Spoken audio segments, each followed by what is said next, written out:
Bom dia, turminha. Bom dia, pessoal. Bom dia, Rafael. Bom dia a todos. Sejam bem-vindos a mais um aulão de Química do nosso Direct Enem. Esse é o nosso terceiro aulão, certo? Hoje estou sozinho aqui com vocês. Infelizmente, a professora Bruna não pôde participar, teve que se ausentar por motivos de saúde, mas eu quero aqui deixar um beijo super especial, Bruninha. Quem sabe na próxima a gente já vai estar juntos mais uma vez.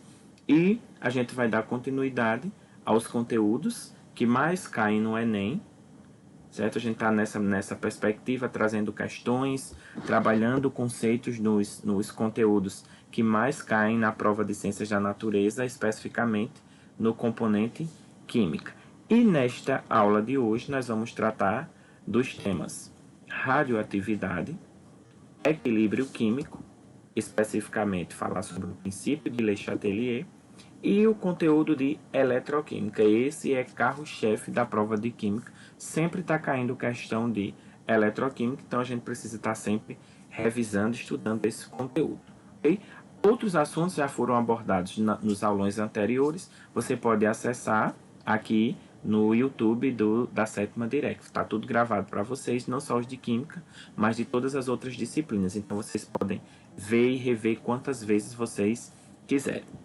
Então vamos iniciar a nossa aula com a primeira questão sobre radioatividade. Então, ele vai tratar sobre uma técnica, que é a técnica do carbono 14, que é muito utilizada para medir o tempo de fósseis que são encontrados pelos cientistas. Okay? Então, a técnica do carbono 14 permite a datação de fósseis pela medição dos valores de emissão de radiação beta desse isótopo presente no fóssil. Só lembrando, gente, que isótopos são átomos que apresentam o mesmo número atômico, porém as massas são diferentes. Então a gente vai ter o carbono que tem a massa 12 e o carbono com a massa 14. E o 14 é que ele é um isótopo radioativo. Certo? Então, para um ser em vida, o máximo são 15 emissões betas por minuto para cada grama de amostra. Certo? Após a morte, essa quantidade de carbono 14 ele tende a se reduzir pela metade a cada 5.730 anos. Então, isso aí, gente, essa redução pela metade é o que a gente chama de tempo de meia-vida. É o tempo que uma determinada amostra ela gasta para destruir, para quebrar metade dos seus átomos. Ok? Então, esses átomos eles vão desaparecer. Então, essa quantidade de tempo que se leva para se reduzir a metade, a gente chama de tempo de meia-vida. Então, considere que um fragmento fóssil ele apresenta massa de 30 gramas e ele foi encontrado em um sítio arqueológico. E a medição da radiação apresentou 6.750 emissões beta por hora. Então, ele quer saber qual é a idade desse fóssil em anos. Então, a primeira coisa que a gente precisa saber e descobrir é quando esse organismo ele estava vivo, qual era a quantidade de radiação que ele emitia. Então, o que é que eu posso fazer? Quais são as informações importantes? 15 emissões beta por minuto, quando o ser está vivo. Essa informação é importante. E quanto foi que a gente encontrou na massa? Na massa, no caso, é igual a 30. Então, como aqui as emissões do fóssil encontrado está por hora, então vamos converter essa primeira aqui, ao invés de minutos, vamos transformar para hora. Como é que a gente faz isso, professor? Por regra de 3.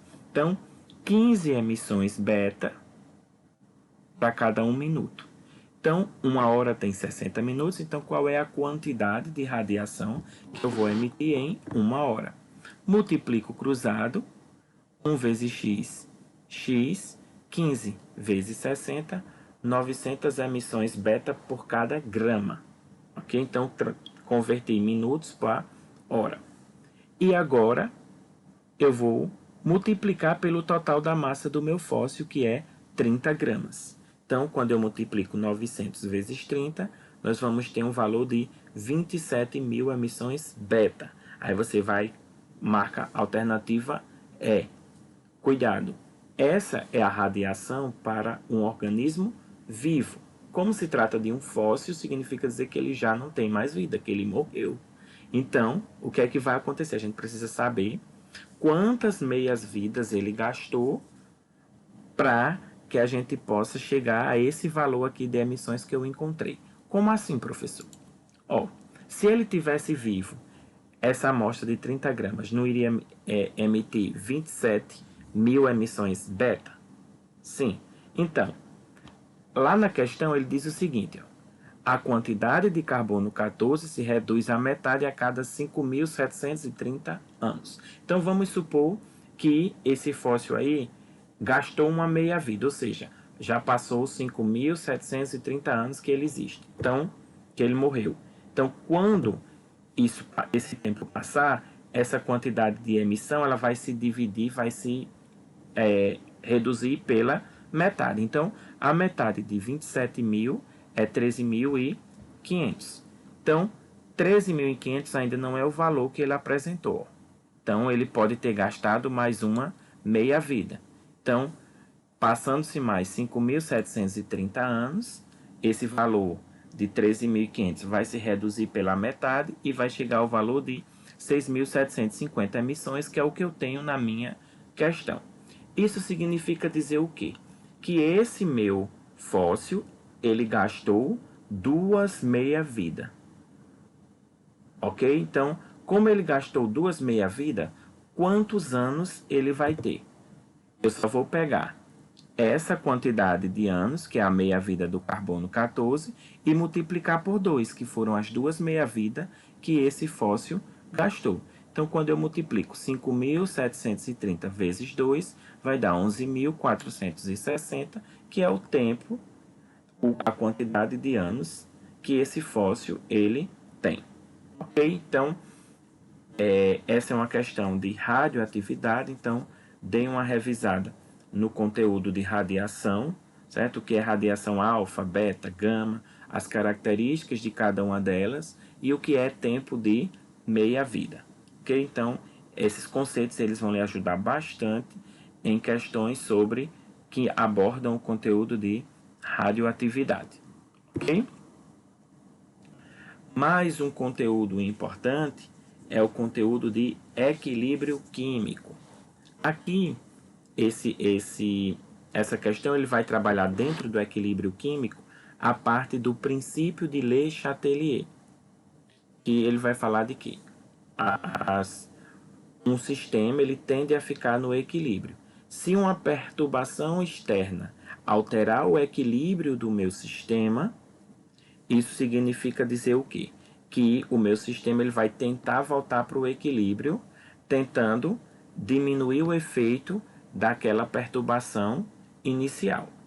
Então, a gente vai entender melhor no desenrolar da questão. Então, a questão traz o seguinte: o sulfato de bário, BaSO4, é mundialmente utilizado na forma de suspensão como contraste em radiografias de esôfago, estômago e intestino. Por se tratar de um sal pouco solúvel, quando em meio aquoso, estabelece o seguinte equilíbrio. Então, eu vou ter aqui, ó, o sulfato de bário, ele é um sal pouco solúvel em água, e quando ele sofre dissociação, ele vai produzir o íon bário. Então, o bário é um íon muito tóxico. Então, por causa da toxicidade do bário, é desejado que o contraste não seja absorvido, sendo totalmente eliminado nas fezes. A eventual absorção dos íons bário 2+, porém, pode levar às reações adversas ainda nas primeiras horas após a sua administração, como vômito, cólicas, diarreia, tremores, crises convulsivas e até mesmo a morte. Então, é um metal altamente tóxico para o nosso organismo, ele não pode ser absorvido, ele precisa ser eliminado. Então, para garantir a segurança do paciente que fizer uso do contraste, deve-se preparar essa suspensão em alternativa A, água destilada. Então, água destilada, ela não vai alterar em nada o equilíbrio do meu sistema, assim como o soro fisiológico. Por quê? Porque nenhuma dessas substâncias ela apresenta íons comuns ao meu sistema ou a substância sólida que é o sulfato de bário. Aqui, solução de cloreto de bário. Se eu quero Se eu acrescento solução de cloreto de bário, o que é que vai acontecer? Eu vou aumentar a concentração desse íon que é tóxico para o meu organismo. E essa concentração ela vai aumentar ainda mais os efeitos adversos. Então eu não quero, eu quero eliminar esses efeitos adversos. Por quê? Porque eu quero a segurança do paciente. Então se eu colocar uma solução que contenha bário, eu vou estar prejudicando ainda mais e aumentando ainda mais os efeitos adversos nesse meu indivíduo. Então, o ideal seria o quê? Uma solução de sulfato de potássio. Por quê, professor? Qual é a explicação para ser essa alternativa e não as demais? Se vocês observarem, quando eu ionizar o meu sal aqui, ele sofrer ionização, ele vai liberar o íon SO4, 2-, que está aqui presente também no meu equilíbrio. Certo? Então, quando eu aumento a concentração, eu vou perturbar o equilíbrio. Eu alterei a concentração de um dos íons. Então, o que é que o sistema vai fazer? Vai tentar compensar. Como é que ele vai compensar isso aí? Ele vai consumir o sulfato para produzir sulfato de bário sólido. Ou seja, ele vai retirar do sistema bário 2+. Então, se eu vou diminuir essa concentração, eu vou diminuir os efeitos e esse produto ele vai ser mais seguro para o usuário. Então, a solução ideal para ser utilizada seria a solução de sulfato de potássio, porque eu iria deslocar o meu equilíbrio para produzir os reagentes e assim diminuiria a concentração do íon bário, que é tóxico para o nosso organismo. Ok? Mais uma questão de equilíbrio químico. E o carro-chefe da prova do Enem que sempre cai são questões de eletroquímica, tanto de eletrólise como de pilhas. Então, essa questão do Enem 2017, a questão 121 da prova cinza, ela traz uma questão, é uma questão que traz o conteúdo de eletrólise. Então, a questão diz o seguinte: a eletrólise é um processo não espontâneo de grande importância para a indústria química. Uma de suas aplicações é a obtenção do gás cloro e do hidróxido de sódio, a partir de uma solução aquosa de cloreto de sódio. Nesse procedimento, utiliza-se uma célula eletroquímica como ilustrado. Então, a gente vai ter aqui a ilustração de uma célula eletroquímica. Nesse procedimento, no processo eletrolítico ilustrado anteriormente, o produto secundário obtido é o. Então, você vai ter todo esse processo e o que é que ele quer saber? Qual é o produto que vai ser eliminado aqui depois da reação de eletrólise. Okay? Então, o que seria, gente, uma eletrólise? A gente vai ter dentro da eletroquímica a eletrólise e a pilha. O que é a pilha? A pilha nada mais é do que um dispositivo que vai produzir energia elétrica, energia a partir de uma reação. Certo? Então você vai pegar uma reação, vai acontecer uma reação química e essa reação química vai produzir energia. Já a eletrólise é o contrário. Você vai utilizar corrente elétrica para produzir para realizar uma reação química. Então, como é uma reação química, você vai ter produtos. Então, quais são os produtos que vão ser formados? Então, você vai ter vapor de água, oxigênio molecular, hipocloreto de sódio, hidrogênio molecular ou cloreto de hidrogênio. Então, revisando um pouquinho sobre o conteúdo de eletrólise.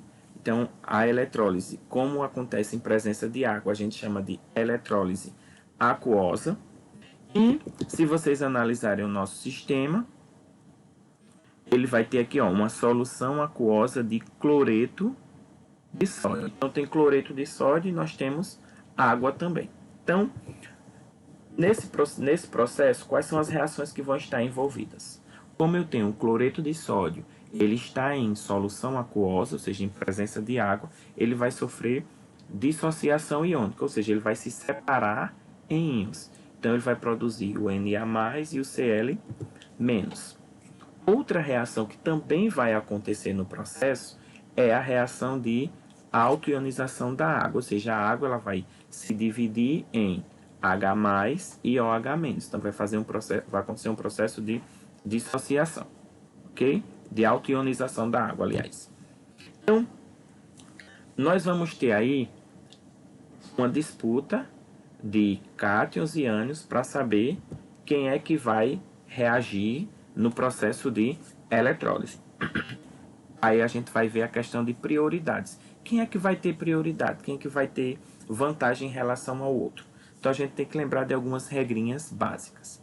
No caso dos cátions, os metais alcalinos e os metais alcalinos terrosos, juntamente com o alumínio, eles vão ter uma prioridade menor que o hidrogênio, e o hidrogênio vai ter uma prioridade menor do que as dos outros metais. Como assim, professor? Se eu tiver um metal alcalino e um hidrogênio, quem é que vai sofrer a descarga? É o hidrogênio, porque a prioridade dele é maior.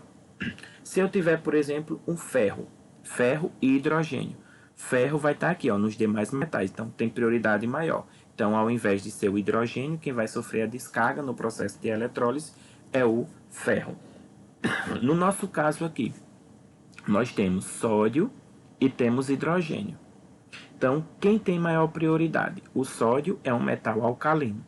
Então, o hidrogênio ele vai ter prioridade. Então, quem vai sofrer a descarga entre o sódio e o hidrogênio, que são os cátions, vai ser o hidrogênio. Então, nós vamos ter a seguinte reação catódica. O hidrogênio ele vai reagir vai receber um elétron e vai produzir meio mol de hidrogênio gasoso. O mesmo raciocínio a gente vai seguir para ver quem vai sofrer a descarga com relação aos ânions, se é o cloro ou se é a hidroxila. Também tem uma regrinha. Que regrinha é essa, professor? O flúor e os ânions oxigenados, como por exemplo SO4 2-, CO3 2-, eles têm prioridade menor quando comparado com a hidroxila, e a hidroxila tem uma prioridade menor com relação aos demais ânions. Então, ó, se eu tenho aqui, ó, cloro e hidroxila, o cloro não é um ânion oxigenado. Então, ele tem uma prioridade maior do que a hidroxila, porque ele entra aqui nos demais ânions. Então, quem vai sofrer reação vai ser o cloro. Então, no ânodo, que é a reação anódica, nós vamos ter o cloro. O cloro ele vai perder esses elétrons e vai produzir meio mol de cloreto de cloro gasoso. Okay? Então, essas são as reações. Então, no meu sistema, nós vamos ter a reação de dissociação do sal, a autoionização da água, nós vamos ter a reação de catódica, onde o hidrogênio ele vai receber um elétron e vai produzir hidrogênio gasoso, e nós vamos ter a reação onde o cloro vai perder um elétron. Como o cloro a gente sabe que ele não fica sozinho, ele vai se associar a outro átomo de cloro e vai produzir a molécula gasosa de cloro. Juntando todas as reações, nós vamos ter a reação global. Então, para a gente ter a reação global, o que é que a gente vai fazer? Os itens que tiverem iguais em lados opostos, eles vão ser eliminados. Exemplo, o cloro, ó, tem um cloro aqui de um lado e de outro. Cloro produto, cloro reagente, elimino da minha equação. Hidrogênio, reagente e produto, elimino também. E os elétrons da equação. E os que sobraram, eu juntos numa equação só. Eu tenho aqui o cloreto de sódio, que é reagente, mais a água, vai produzir sódio, só baixando aqui, quem já está aqui, mais a hidroxila, mais meio mol de hidrogênio gasoso, mais meio mol de cloro gasoso. Então, eu vou ter esta equação global. Voltando lá para a nossa questão, ele já nos diz que A aplicação dessa técnica é para produzir gás cloro e hidróxido de sódio. Então, se eu pegar aqui e voltar, ó, os meus reagentes, eu vou ter hidróxido de sódio aqui, ó, que na presença de água ele sofre dissociação, NaOH, que é a fórmula do hidróxido de sódio, e o cloro, que também vai ser produzido nesse processo. A questão pede o que? O produto secundário. Se eu considerar aqui que isso aqui e isso aqui já são produtos do processo, qual vai ser o produto secundário? Hidrogênio gasoso. Então, ou o hidrogênio molecular, na forma de molécula, H2. Então, esse seria o produto secundário que seria eliminado nesse processo aqui, de acordo com as reações de eletrólise. Ok? Tudo bem, gente? As dúvidas vocês podem ir colocando aí nos comentários e depois a gente vai tirando essas dúvidas com vocês, ok? E o último tema abordado na nossa aula vai ser o conteúdo de eletroquímica, a parte de pilhas, ok? Então, pilhas tem muitos conceitos que vocês precisam estar com eles na ponta da língua, precisam aprender para que vocês consigam compreender o raciocínio das questões que vem sempre caindo no Enem. Então, vocês devem lembrar sempre que a pilha ela tem duas partes. O polo negativo a gente chama de ânodo ou anodo, como vocês queiram, e é o local onde ocorre a reação de oxidação. Professor, eu não lembro o que é uma reação de oxidação. A oxidação é uma reação onde a entidade química, onde o átomo ele vai perder elétrons. Certo? Ele vai perder elétrons. Então, quando um átomo ele perde elétrons, nós dizemos que ele sofre oxidação. Ok? E o polo positivo da pilha que nós temos é o cátodo, certo? Ou catodo, ok? Que às vezes eles aparecem com acento, sem acento. Okay? Então, tanto faz vocês falarem cátodo e ânodo como catodo e anodo, ok? Então, o polo positivo é o local físico onde ocorre a redução, certo? Então, o local na pilha onde ocorre a oxidação é o ânodo, é o polo negativo, e o cátodo é onde ocorre a redução. E o que é o processo de redução, professor? É o ganho de elétrons. Então, quando uma entidade química, quando um átomo, ele ganha elétrons, nós dizemos que ele sofreu redução. E uma pilha, para que uma pilha ela funcione, ela precisa ter um fluxo de elétrons. Então, os elétrons eles precisam sair de um local e chegar até o outro. Então, como é que acontece esse fluxo? O elétron ele vai sair do ânodo até o cátodo. Se a gente lembrar da lógica, o cátodo é positivo, o elétron é negativo. Então, o elétron ele vai ser atraído pelo cátodo. Então, o fluxo de elétron sempre vai ser do polo negativo para o polo positivo, ou seja, do ânodo para o cátodo. Ok? Uma outra informação importante que ajuda muito vocês nas questões de eletroquímica do Enem é a questão do potencial padrão de redução. O que é que significa isso? É a capacidade de uma substância, de um átomo, sofrer redução. Okay? Então, quem tiver o potencial maior, maior vai ser a chance de sofrer redução. E a gente também vai ter o potencial padrão de oxidação, que ele é o inverso do potencial de redução. Numericamente, eles são iguais. O que vai mudar de um para o outro é o sinal. Exemplo, se o potencial de redução é positivo, o potencial de oxidação vai ser negativo e vice-versa. Então, o que é que significa esse valor de potencial o padrão de redução? Se ele tivesse uma substância, se um átomo, ele tiver um potencial de redução alto, significa dizer que ele tem tendência a sofrer redução. Se o seu potencial é baixo, ele tem tendência a sofrer oxidação. Por quê? Quando ele tem um potencial de redução baixo, o potencial de oxidação ele é alto. Então, essa substância, esse átomo, ele tem tendência a sofrer oxidação. Então, vocês precisam ter em mente isso aí, ok? Então, quando um átomo ele tem um potencial de redução alto, a tendência é que ele sofra redução. Quando o potencial de redução é baixo, a tendência é que ele sofra oxidação, ok? Trazendo isso para nossas questões do Enem. Como é que eu posso identificar essas informações? Então, a questão 2019 do ano passado, do Enem, a questão 94 da prova amarela, diz o seguinte: para realizar o desentupimento de tubulações de esgotos residenciais, é utilizada uma mistura sólida comercial que contém hidróxido de sódio, NaOH, e outra espécie química pulverizada. Quando é adicionada a água a essa mistura, ocorre uma reação que libera gás hidrogênio e energia na forma de calor, aumentando a eficiência do processo de desentupimento.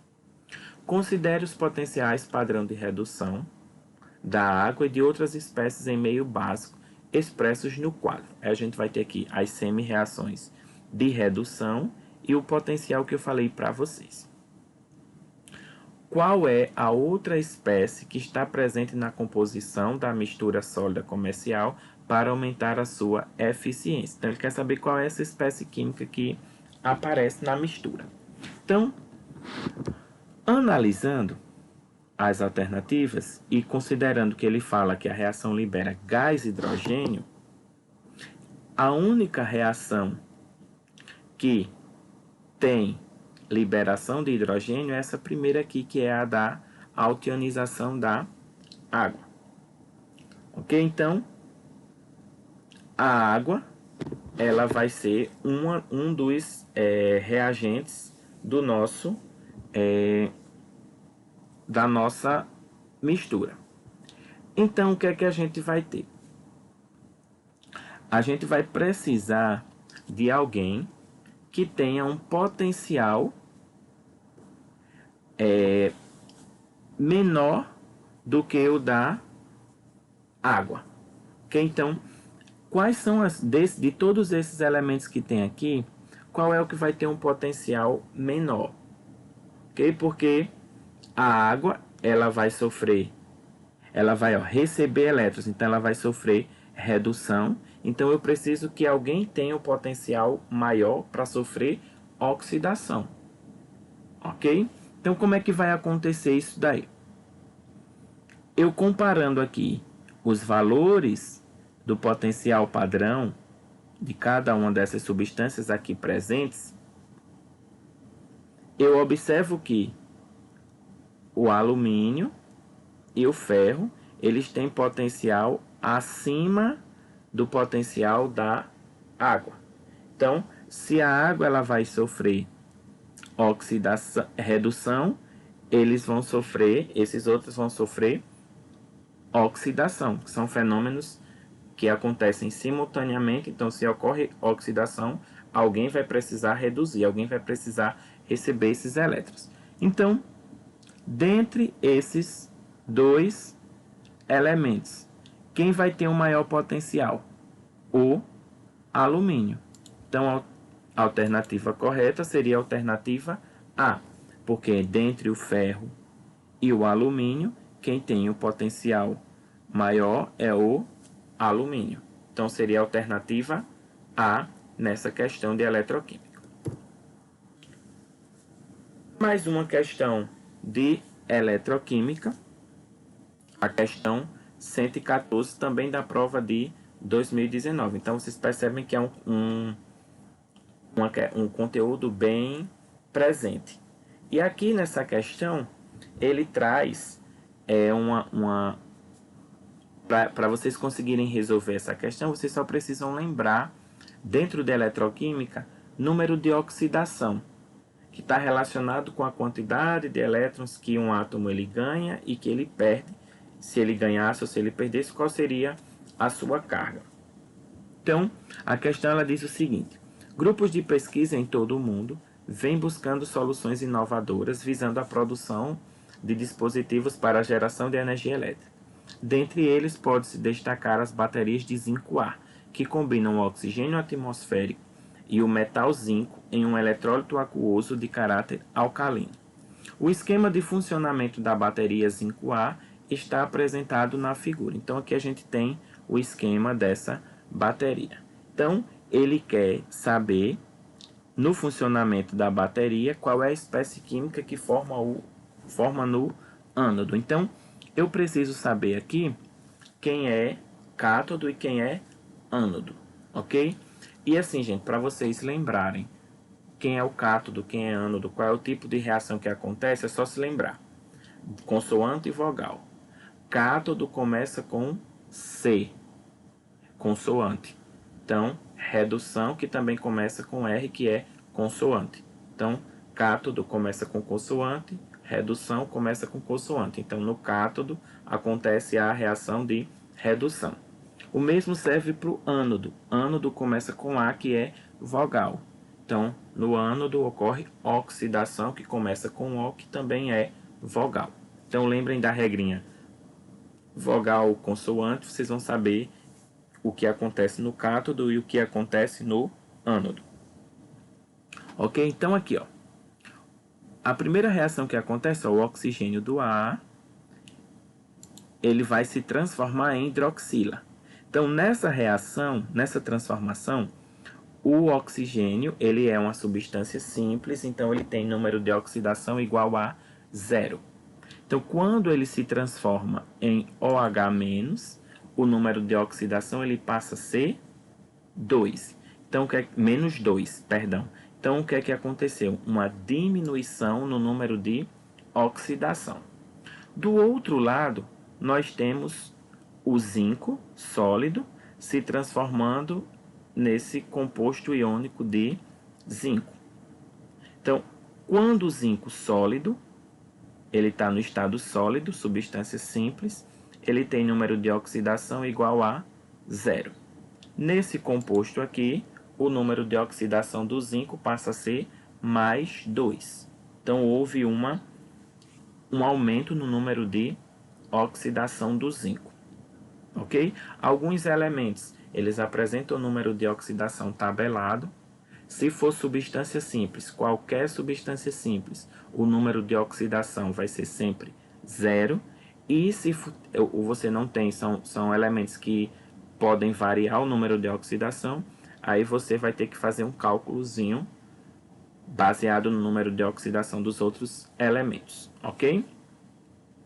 Então, professor, como é que eu vou saber quem sofreu oxidação e quem sofreu redução?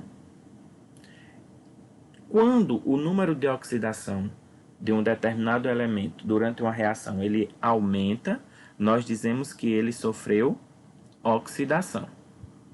Então, ó, se eu pegar aqui, ó, o zinco era 0 para sua mais 2, o número aumentou, então ele sofreu oxidação. O oxigênio ele teve uma diminuição do número de oxidação, ó, passou de 0 para menos 2, então ele sofreu redução. Lembrando lá da regrinha, ó, oxidação vogal, então ânodo, redução consoante, cátodo. Então, a questão ele quer saber qual é a espécie química que foi formada no ânodo. Então, quem é o ânodo? O eletrodo de zinco. Então, analisando a minha figura, qual foi a substância formada lá no meu ânodo? ZnO4, OH4, 2 menos. Então, a alternativa é. Então, essa questão é basicamente o quê? Vocês calcularem o número de oxidação e identificarem quem é cátodo e quem é ânodo a partir das reações que acontecem em cada um dos locais. Lembrando sempre, no ânodo é o local físico onde acontece a oxidação e o cátodo é o local físico onde acontece a redução. Uma última questão para a gente finalizar a nossa aula de hoje é do Enem de 2018, a questão 125 da prova amarela, que diz o seguinte: em 1938, o arqueólogo alemão, esse rapazinho aí, diretor do Museu Nacional do Iraque, encontrou um objeto estranho na coleção da instituição que poderia ter sido usado como uma pilha, similar às utilizadas em nossos dias. A suposta pilha, datada de 200 anos antes de Cristo, é constituída de um pequeno vaso de barro, argila, no qual foram instalados os tubos de cobre, uma barra de ferro, aparentemente corroída por ácido, essa é uma informação importante, e uma tampa de betume, que é asfalto, conforme ilustrado. Então a gente tem aqui a imagenzinha dessa suposta pilha, e ele dá os potenciais de redução do ferro, do hidrogênio, que é o ácido, meio ácido, e do cobre, ok? Então você tem os 3 potenciais e ele quer saber qual dos componentes atuaria como cátodo, ok? Então, lembrando, cátodo, redução. Então, onde é que vai acontecer o processo de redução? Então, aqui a gente já vai descobrir quem vai ser o ânodo, onde sofre a oxidação. Só no problema, por quê? Ele diz que a barra de ferro é aparentemente corroída. Corroída, a gente lembra de corrosão. Então, falou em corrosão, associem a oxidação. Então, todo processo corrosivo é uma oxidação. Então, eu já sei que quem é o ânodo é o ferro. Então, quem vai ser o cátodo? Certo? Então, essa é a questão. Então, o cátodo é o local onde ocorre a redução. Então, se você lê o enunciado, ele fala que ela foi corroída por um ácido. Então, o ácido, ele pode ser, ele é o H+, é quem vai sofrer o processo de redução. Ok? Agora, lembrem o seguinte, ele não quer saber quem está sofrendo redução. Ele quer saber onde ocorre.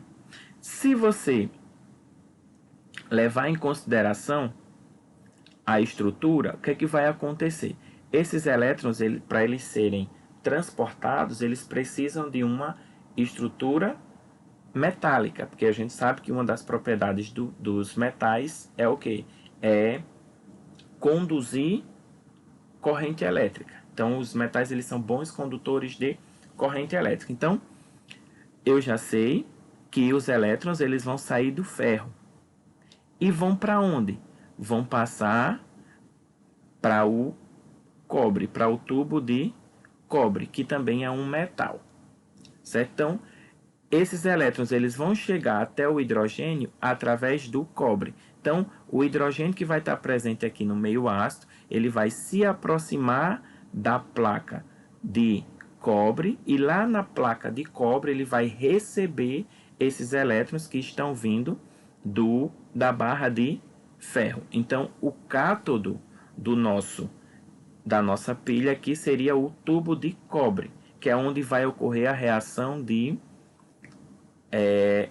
redução. Lembrando, não é o cobre que está reduzindo. Quem está sofrendo redução é o hidrogênio presente lá no meio ácido, tá? A questão, ele não está perguntando quem é que está sofrendo redução, ele está perguntando quem está atuando como cátodo. Nesse caso, quem está atuando como cátodo é o tubo de cobre, que é onde está acontecendo a reação de redução, ok? Mas, qual é a substância, qual é o elemento, qual é a entidade química? É o cobre? Não, é o ácido, ok? Então, tomem cuidado para vocês não caírem nessas pegadinhas. Então, quando ele perguntar quem é o cátodo, quem é o ânodo, é o local físico, é onde está acontecendo a reação de redução ou de oxidação. Ele pode perguntar quem está sofrendo oxidação, quem está sofrendo redução. Se ele perguntasse aqui no caso, quem está sofrendo redução, aí nesse caso seria o ácido, seria o H+, ok? Então, gente, essa foi a nossa aula. Espero que vocês tenham gostado, espero ter contribuído para o aprendizado de vocês. Qualquer dúvida, é só entrar em contato, mandar uma mensagem que a gente vai tentar, na medida do possível, responder a todos os questionamentos de vocês. E para finalizar, uma mensagenzinha de Eleanor Roosevelt: o futuro pertence àqueles que acreditam na beleza de seus sonhos. Então, não custam sonhar, vocês são capazes, é só vocês conseguirem. Muito obrigado e tenham todos um bom dia, e daqui a pouquinho tem mais uma aula para vocês. Tá bom, gente? Tchau, um abraço, tchau, Rafael, toda a equipe da Direct. Muito obrigado pela confiança, pela parceria, e Bruninha, um cheiro no coração e a gente se encontra, tá? Tchau, turma, até a próxima.